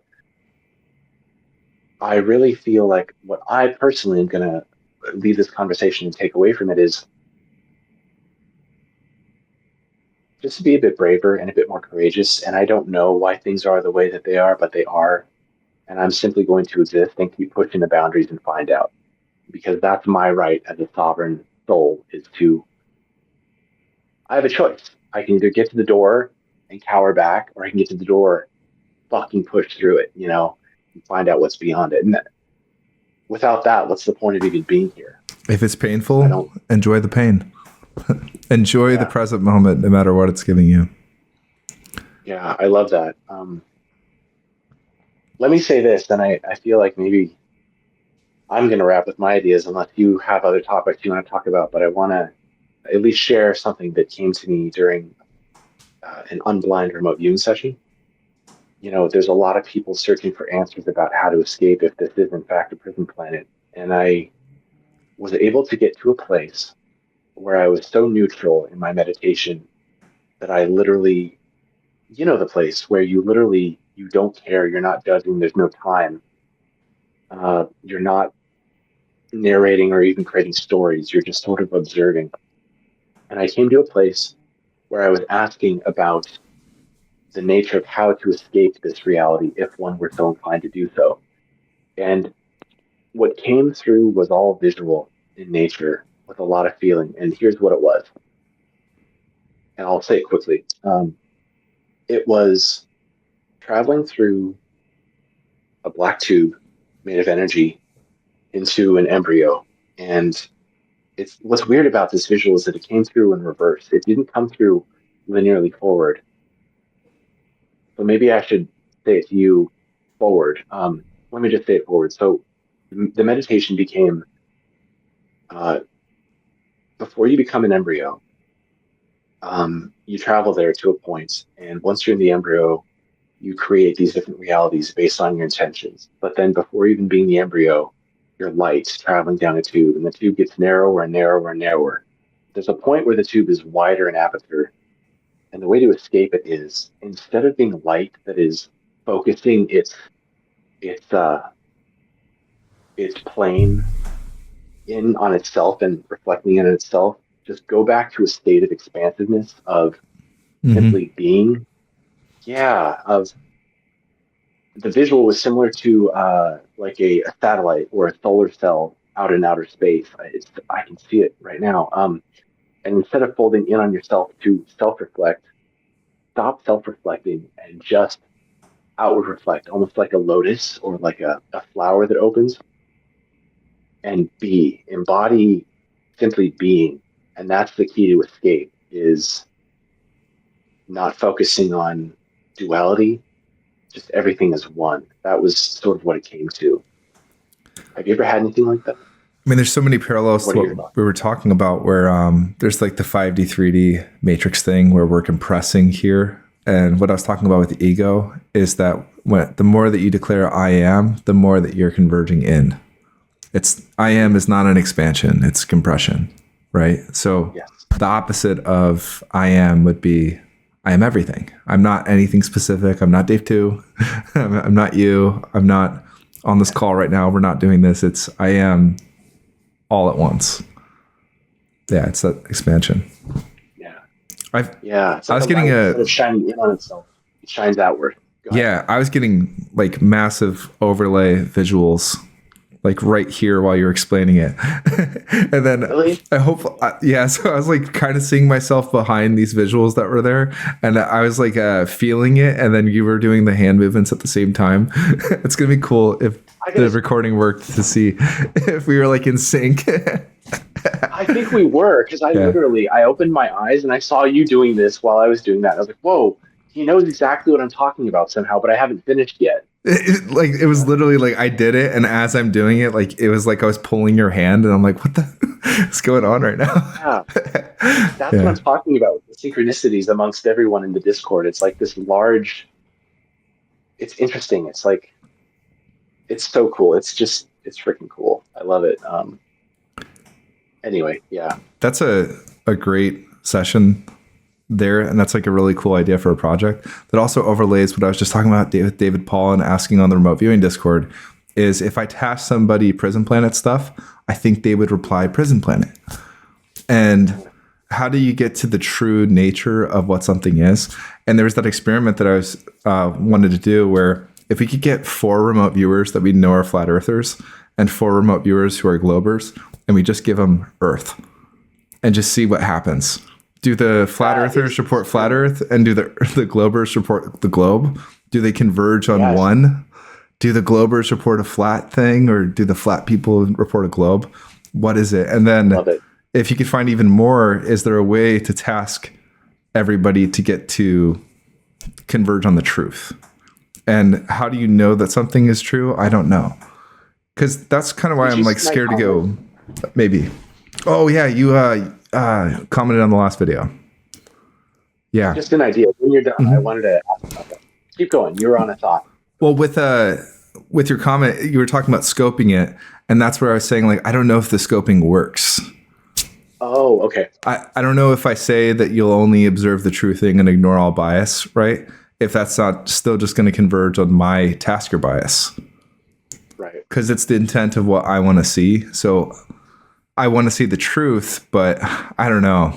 And what I was hinting on with David was maybe it's us bubbling those out into individual thought ball things and saying, I'm going to go look for all the different ways that I can think about this. So I separate out flat Earth from globe Earth. Yeah. I suspect that what you'll find if you did an experiment like that is that there's no empirical truth, because everything that is created mentally in the construct is a story that we tell ourselves and then encode that as memory. So like my knowledge of Dave 2 is who I've interacted with, but you're Dave 2. But I'm seeing Dave 2 on the screen, and that's my Dave 2, but you're Dave 2. So both flat or globe are very different stories about the same thing. So maybe there's no such thing as one truth. There are multiple perspectives on the same thing. And that's why you can't parse out truth versus lore. And that's why it's hit or miss. If anybody solves this and finds a way to scope the truth every time, or the majority of the time, that's the next level for remote viewing globally. Is that, whatever that is. Because that's sorely needed. I mean, that's my concern with tasking people projects, because I know everybody wants to find out the truth, and then we're talking about like the implications of the data. But then, like, what if they're just stories that we're telling? I'll say this though. So here's a thought. In my own remote viewing sessions, I self-task, and I've got a list now of almost 200 things that I've been adding to over the years. And I have gone to places that I knew nothing about. And the stories, if they are stories that I've come up with while blindly remote viewing these things, has been so different from what I thought the story would be about those places. So in those cases, if we're looking at it scientifically, I was not seeing my own bias about what I thought it was. So I've had I don't know. a couple of those too, blind and unblind. The unblind ones where like you think you go into it knowing what it is, and then you get that observer state that you're talking about where you know it's not imagination. You're basically just along for the ride explaining what data is coming in. That's like my absolute favorite moment. That's like being in the zone for viewing, where all the stuff is coming through the way that you want it, and you're kind of just there like narrating what's happening. That's the best. And yeah, I feel like I trust those the most. Which everybody always says, like when you feel surprised, that's usually when it's good. But you can only be surprised if you were wrong in the first place. So that's true. Yeah. What happens if you happen to have been right on your bias and you're viewing it anyway? You know. Yeah, it's so interesting. A thought just came in that I wanted to share with all of the exercises that you shared. You know, I've wanted to increase the length of time that I flash visual or bilocate to places to beyond, a quarter of a second. And I thought maybe I could do that by practicing looking at an object and not taking my senses, my mind, or my eyes off of it for maybe 30 seconds, 60 seconds at a time, to take in absolutely every detail of it. maybe I, the remote viewer, can get better by practicing not monkey minding and flitting from thing to thing. And just if I'm going to look at something, I'm going to really take in absolutely every nook and cranny of it to increase the length of bilocation and the length of flash visuals that come in. That's sort of my next step that I'm trying to do for myself. Maybe I it'll do something. I think as viewers, the first thing we need to do is go experience physical reality.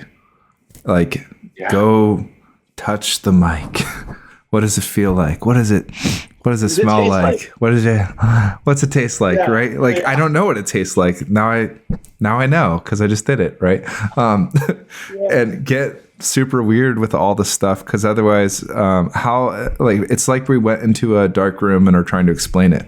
How am I going to know what this metal feels like if I didn't go and touch it? And all of that is present moment stuff that you can do consciously throughout the day. And then the second step is you can actually do like a fun feedback loop. Is before I went and licked that, I should have tried to psychically perceive what the taste was, because then you go lick it and you get an instant feedback of what your psychic impression was. And if you don't know what the wall tastes like because you're not like Dave too and haven't licked the wall 1,000 times trying to learn remote viewing, then yeah, like you can go get those feedback loop cycles. You know what I mean? And that's really about like learning what your senses are and how it is. So I totally think that's valid. On bilocation though. Oh, did you have something for that? Oh, just when you're done, I have something to Okay. say.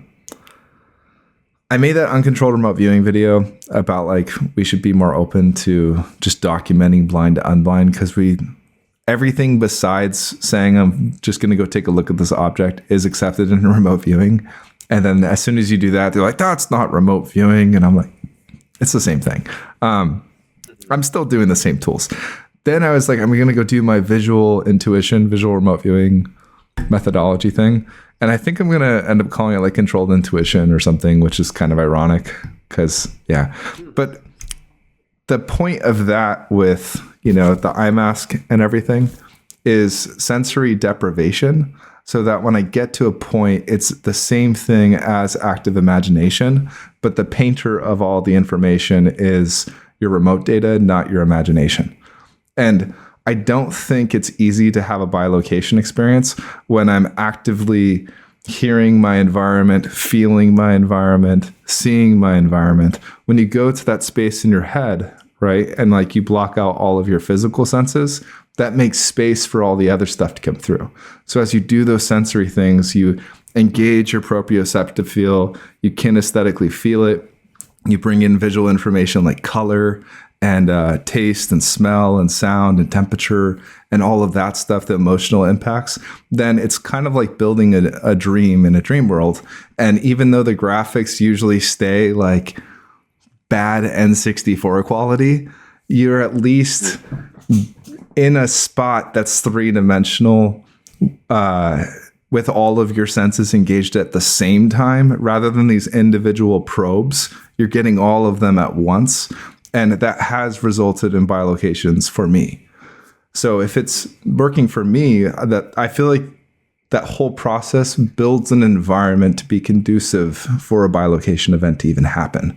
But if you're just like sitting there with paper and, like you're staring at this bright piece of paper and actively engaging your beta brainwaves so you can write down all your data, and then you're like, what color is it? What's the texture? And doing one at a time, how are you going to, what's going to happen? Like, there's going to be like Deus Ex Machina and you're just randomly going to get a bilocation event.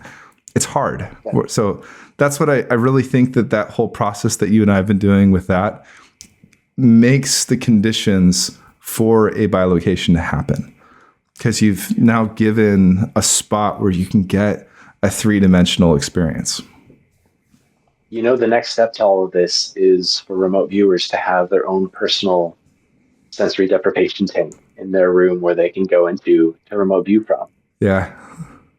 That would be the next step if I could afford it, or to go to a place like that. And you know what? I'm just going to do that. I'm going to do that. I'm going to blindly remote view a target in a sensory deprivation tank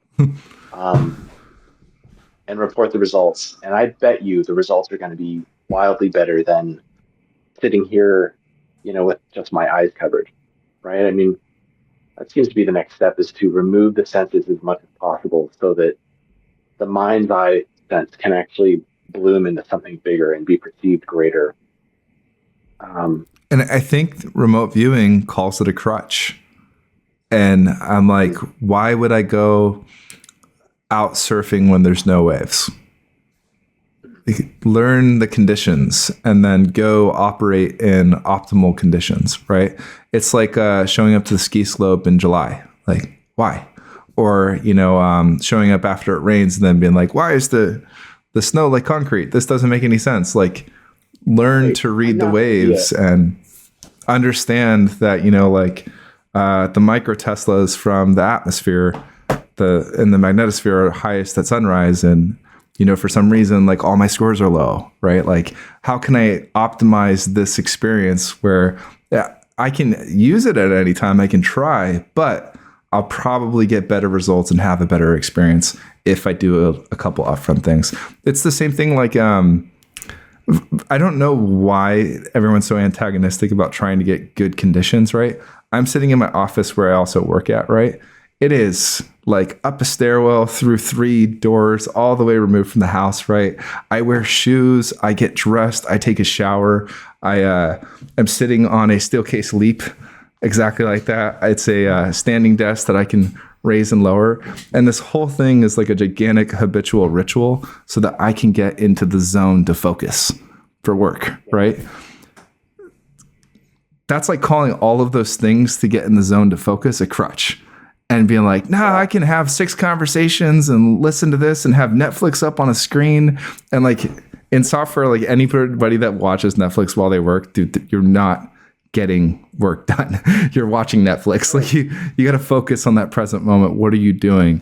And I do feel like, I don't know why remote viewing is so obsessed with being like, I can juggle and, jump in like a hot boiling lava and still do this. Like that, cool for training, but probably not good to actually go do the work. so it's because there's so much ego involved. That just answers that, I think. But I think that's the point why there's ritual in magic, for example. That's Mm-hmm. the whole point, is because we're human beings and we're sensory and we're storytellers by nature. We have to have something that goes above and beyond normal reality to trigger us to then get into a heightened state where we can do this kind of stuff. And if that means our ritual of you going up the stairs, through 3 doors, doing everything in such a way, then by all means do it. I'm never going to be behind an artillery battery trying to remote view the enemy for a military. Mm-hmm. I'm doing this for the truth and for community and for self evolution. So I don't have to be trained like that.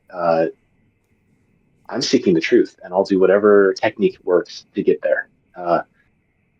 And I really want to say really quick while we're on this topic, 2 things. Really, going back to the ritual magic thing, people that like take up grave dirt to cast a spell. I don't think that there's anything inherently magical about dirt. It's the act of where you're getting it from and getting Mm-hmm. your heart racing doing it, right? And focusing that through your internal lens to evoke a change in reality. Um, but I want to say, I think what's hasn't been spoken about enough in remote viewing is the power of feedback and of looking at it as closely as possible after the session ends to learn the language of your own subconscious and to say, Mm-hmm. oh, this meant this. When I was off here, how was I feeling? When I was right here, how was I feeling? And then you fine tune, oh, there's that feeling again. I know I'm in gamma or whatever, and I'm operating properly. Um, and this ties us back to the beginning of the conversation. I think remote viewing should be more like how parents view teaching their kids, where you fall down and you use it as a lesson to get better at riding your bike in Mm-hmm. remote viewing. Uh, I I recently have been making a slew of mistakes in remote viewing because I'm overlaying my trauma that I'm going through psychologically to process all this prison planet stuff, and it's bleeding into my sessions to my subconscious. And I'm getting the target and data, but it's through the lens of all this shit that I'm processing in my mind. So it's this weird triple level overlay of, okay, he's remote viewing, He's there at the target, but he's looking at it through these rose-tinted glasses of Prison Planet stuff. So it happened with the Moana 2 stuff. That's why at first I was hesitant to even bother because I thought it was garbage, but it wasn't. It was factual, evidential data, but coming through the voice of my mind speaking from a place of trauma. So, that's something no one ever talks about is the subconscious is dealing with things too. And I think sometimes it comes across overlaid through, so my point is I think I could do a better job if I fooled it on remote viewing until I'm in a better place mentally, which now I kind of feel like I am, but I think sometimes it can really skew the results when you have such a big set aside, you can't just set it aside because it's going to be there. If you're coming to my TED Talk. That's what I always say. I would literally always say like, thanks for coming to my TED Talk after I do yeah. I've never heard that. Okay. Funny. I will find a video and link you straight to it. Do it. Oh man, I forgot what I was going to say. What were we talking about? Oh my goodness. Ritual and magic is necessary. Yep. And you were first talking more about like how people they get on you about wanting to reduce your senses. They want you to be like battlefield ready. When you're talking about stuff interfering with you, I mean, that's progress. Something changed. You hit a wave. You collided two things together because you put yourself into motion, and now you have something happening. So that's a point of progress where sure it's, contentious or produces like a bad result that you don't want right now.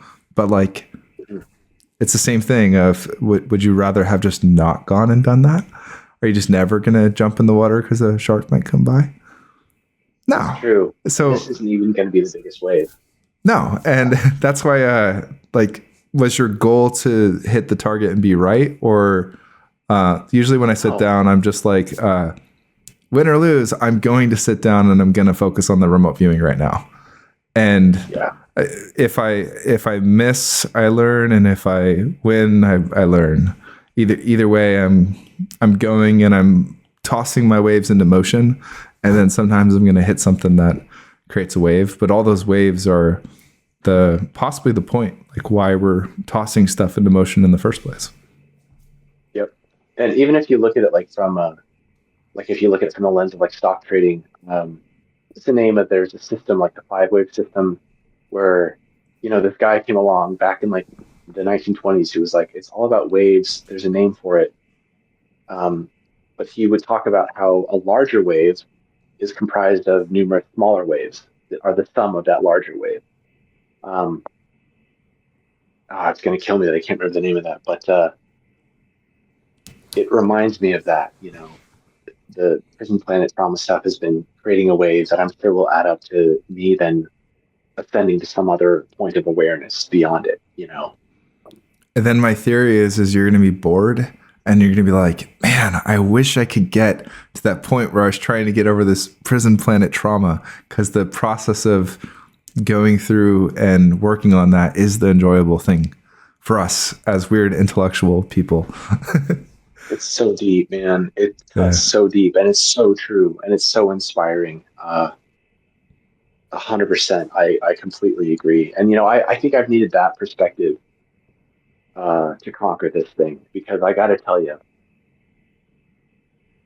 I have learned more about myself these past 3 or 4 months than I have the rest of my life about what I value as truth and what's important to me and who I am as a person and blah, blah, blah, blah, blah.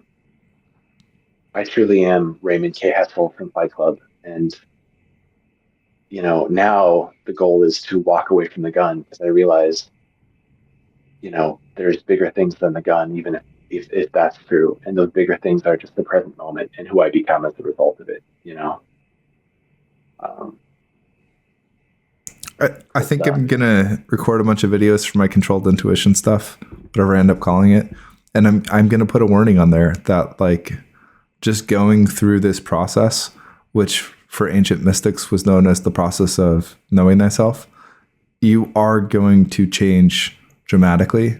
You'll encounter these problems that, like the waves of progress and stuff. In the last 2 years and 2 months, my personality type has inverted from ENTJ to IFSP. I'm a completely opposite person. And there's all these like weird things where, some things worked for me well before as an ENTJ, and now I'm in an ENTJ environment and but I'm an IFSP or something. And, it creates all these conflicting issues. So just diving into this, I don't know anybody that hasn't come out completely changed as a person. Yeah. For better or worse. It's true. And like, if I were to apply that to my own life with mediumship and say, fuck it, I'm just going to keep doing mediumship. Because for me, I'm like, I have all these concerns about working with guides and other people's guides, because I don't view them as guides. I view them currently as jailers in a horrible system. I'm like, but maybe if I push open that door of fear, there's something beyond that can take me to the next plane. Because really, there's never anything to be afraid of. I mean, if a spirit is a limitless fractal piece of consciousness, there's literally nothing that can permanently house that or contain it. My gut tells me that. My intuition, that feels correct. So yeah. Dave, I'd love to know if there's any practice that you'd recommend to help others listening, including myself, to ascend beyond. Because I know that you have certain routines that you tend to do consistently. What are those routines? And has it been more about just being consistent with those things to then hit other levels of like being able to blister your hand with a T-ball? It seems like a culmination of things that you do consistently. What are those things? What are those systems or practices? I do the morning and nighttime astral temple meditation, which I am going to make a video about that. I swear. I've told you that like 4 or 5 months ago. Yeah. And that's where like you go and you observe, you get into that observer state, and then weird things happen. You have like awesome spirituality stuff. To me, I think that's where you go merge with your subconscious. So I posted today in chat that there was a thing saying that like your subconscious is no longer your subconscious once you've awakened to it and you've merged it in. Now there isn't really like a split, right? There's different ways that you can get the data, but originally I was like, hey, subconscious, what's your name? And I was like, I'm you, idiot. Like I'm Dave. There isn't a different person. We're the same guy, right? Yeah. So that's big, is keeping that routine where even if you're only gonna do it 5 minutes, even if it's in bed and you're falling asleep, make that time to go do that. If you've never done meditation before, you should start with emptying your mind completely, emptying your thoughts. I did Gateway for at least 10 years before getting into this stuff. So there you learn Focus 10, which is like getting to that mind awake, body asleep, where you're a point of focusness. Then you go into Focus 12 and expand infinitely. There's all the Robert Bruce stuff that I learned, which does that same thing with body tracing and such, and bouncing off a wall and trying to move your awareness around the room so that you can go externally like a chi ball with your focus and energy. Yeah. There's then like someone else in the Discord and I, like, we were doing Kundalini stuff for a while, which is energy work where you feel the energy throughout your body. And after I was learning that stuff, I was like, wow, like Robert Bruce taught a lot of that before with the body tracing and feeling that. So that's the whole, like, you have your 7 energy centers and chakras, energy centers, whatever you want to call them. And whichever spot you focus on, like, you'll notice that it's there. But when you start doing that, and in the gateway process, they have the resonant tuning, the vibration, right? Where you're like, and if you put your lips together and you make like an om, that vibration, you can pull that vibration down to your chest and it makes your whole body vibrate. So in gateway, you get that vibrational state where everything starts shaking, and magical stuff happens when you get that. So doing resonant tuning with the your whole body vibration by saying something like om, which everybody does, and then focusing on 7 energy centers and then pulling that energy up your spine, which in Kundalini is like the spiral, right? I've switched over to Taoist Qigong philosophy stuff, which is to me, tomato, tomato. You could call it life force energy, whatever you want to call it. But paying attention to all that energy in your body, is how you can move it around and do stuff, right? Then you get a resonant energy balloon in Gateway, which is where you make like a torus field around yourself. And all that is talking about moving your awareness. So getting to a point of awareness, can you quiet your mind to get nothing there? And then in that nothingness, you have a point of focus, that present moment. And now can you move that present moment throughout your body? And can you move it externally? How far away externally can you move it? Right? And I combine all those together to like the same set of things, kind of like in Gateway, like you do all of those in one go. I do that every morning and night. And that's really like the biggest part of my routine is probably that. Gotcha. Also, I'm going to go do vegetarian probably again for like 4 months because that was nuts. Like I did that in a good way. Yeah, January to April last year, and I swear I was just humming the whole time with psychic potential. Yeah, that's so cool. And the resonant tuning, when you're in the temple, are you actually physically doing it, or are you just perceiving the mentally, the sound that you would make? Both. The emanation of it. Both. Yeah. So. I do think it's good to feel your body vibrating, but then everything that we're doing in that, that's why I call it the second body state from Gateway, is you can build that body mentally. Is if it's vibrations and thoughts are vibrations, then you should be replicating that all in your mental space. So this was occurring not physically. I didn't have my hands physically out during it. I had them on my lap sitting here, right? But in my mind, I had built a physical body and was doing it as I'm sitting here, right? So it wasn't even that I was moving body around my physical body. I was mind awake, body asleep. It was in a separate energy body that I had manufactured in my mind. You got to go down some deep rabbit holes to get this crazy.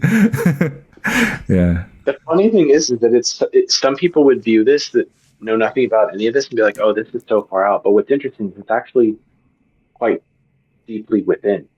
Mm-hmm. It's not like outward. It's like, no, all that Dave's doing is just deeply, deeply going within to a point where it then begins to manifest, That's really cool. Thanks for sharing that. That's great. Somebody was asking me about AOLs, and I was saying that when you view blindfolded and you're getting it proprioceptively in front of you, all the data is going to be physically here in front of me, and the AOL still pops up in this like picture-in-picture flash, right? It's always this like off to the side somewhere, not like a fourth or fifth dimensional thing that flashes, and the flash is a 2D flash. If I go think about Riley sitting on my lap in my old condo, I'm not, that memory is now 3-dimensional. And when you talk to people who don't do this type of active imagination work or stuff, they see memories in this like 2D flashes, right? But I'm starting to see my memories now in full 3-dimensional reality. And it's not just like that. I can move around. I can, So like right now I'm in my condo from 8 years ago, holding my cat while I'm sick, and I'm seeing it all perfectly in my head. Like on the aphantasia scale, it'd be, is 5 the best? I don't know. It's like a 6. Yeah, where there's other senses getting involved, not just visual, right? And it's just from practice. Everybody can do it. I love that because you're viewing things like a memory, not so in my memories, it's always from my perspective, how I saw with my eyes, but you're able to view it from like a completely any other perspective that you want in a 3D space. I'm wondering if going into the observer state and viewing a memory, if it's then pulling up that data point and I'm not actually just taking what my brain logged and recorded, but if I'm actually doing a viewing there, because it moves around and I can mess around with like the whole scene. That's interesting. Yeah. I don't know. It's fun. When I started trying to cowboy remote view instead of using paper, And then from there, when I started trying to do uh, temple meditation stuff, the hardest thing, aside from getting better at holding visuals, was focus and getting data representative of the target. Sometimes I would get stuff like flashes of stuff I'd see the next day that would happen in my life, or information about two remote viewing targets down the road. Um, Weird stuff like that, or like what my partner was doing in the other room, like a little bit of out of body stuff. So I find for me, as a student of that, is I'm trying to get better at just focusing on like keeping my subconscious remote viewing one thing, because it's constantly trying to like, it's just having fun all over the place. I'm like, dude, you got to focus, and that's the biggest thing for me. Well, I was thought So I suppose, those were bad, and I was getting excited, and that like the excitement was considered bad because you don't want to reward your subconscious for not giving the correct data. But right, I think the way that I would teach it is like, be excited. You got data, right? Show gratitude to your subconscious and blame yourself. Just be like, it's probably me consciously. I'm not asking for the correct stuff and I'm floating my focus around, right? Like, don't be ungrateful for getting stuff. And I think that's why I ended up having a psychic shutdown last year where just nothing came through. I think it was like, all right, dude, I'm done. You don't know what you're asking for. You keep ordering stuff. I give you exactly what you ask for. And then you ask for the manager like a Karen, like, stop it. so always being grateful that, something came through and finding enjoyment in it. Like, yeah, I failed, but I got stuff back, and I will use that as a learning opportunity to next time try and hone my focus a little bit. But you can't hone your focus or try if the only option is success. Yeah, that's true. You gotta toss a dart at the dartboard, see where it goes, toss another one, rinse and repeat. Yeah, Absolutely. Yeah, I love that. Dude, I thanks so much for your time. This has been so thank you. It enjoyable. I hope you had a it's was a blast. so much good stuff. Yeah, Yeah, for sure. I should probably get back to life too. So Yeah, yeah, yeah, for sure. Cool, man. Well, hey, thanks for your perspective on all of this stuff. It's gonna be give me so much stuff to mull over. And I hope you and your family have an amazing holiday. thanks, you too. Yeah. I'll talk to you more on the Discord.